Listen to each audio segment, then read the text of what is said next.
আজকে আমাকে একজন ফোন করতেছে, ফোন করার পরে আমি খুব হাসতেছি।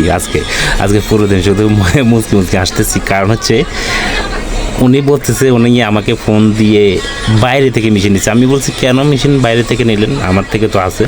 তো উনি বলতেছে আপনি 200 টাকা দাম বেশি চাইছে। তো আমি 200 টাকা দাম বেশি চাইছি, আপনি কত দিয়েছেন? উনি বলতেছে আরও 200 টাকা কম দিয়েছে। তো 200 টাকা যেহেতু কম দিয়ে নিয়েছেন, এখন আমাকে কেন ফোন করছেন? উনি বলতেছে আমার থেকে একটা নিবে।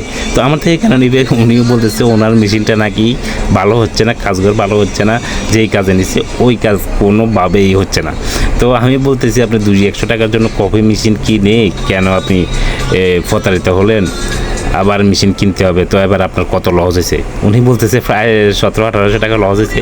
তো আমি বললাম যে কী লাভ হলো? আপনি প্রথমেই মেশিনটা যাচাই বাছাই করে আমার থেকে নিতেন, বা আমি কিন্তু আমার ইউটিউব চ্যানেলে 4 বছর আগে যারা মেশিন নিছে তাদের কিন্তু যে কাস্টমার রিভিউ যেটা আছে ওনাদের নাম্বার সহ দিয়ে দিছি। আপনি প্রয়োজনে ওনাদের নাম্বারে ফোন করে জিজ্ঞেস করতে পারবেন আপনি 4 বছর পর্যন্ত যে মেশিনটা চালাইতেছেন ছেলে সায়েন্স থেকে নিয়ে, তো ওটা কেমন সার্ভিস দিচ্ছে, ওনারাই আপনাকে বলে দিবে যে ওটা কেমন সার্ভিস দিচ্ছে। তো আপনি এই ভুল কেন করলেন? আমি বুঝবো যে আপনারা এই ভুল আর করবেন না। আপনারা প্রয়োজনে আমাকে বিশ্বাস না হলে আমার যে ক্লায়েন্টরা রিভিউ দিছে 4-5 বছর আগে, ওই রিভিউ দেখে তারপরে আমার সাথে যোগাযোগ করতে পারেন। ধন্যবাদ সবাইকে।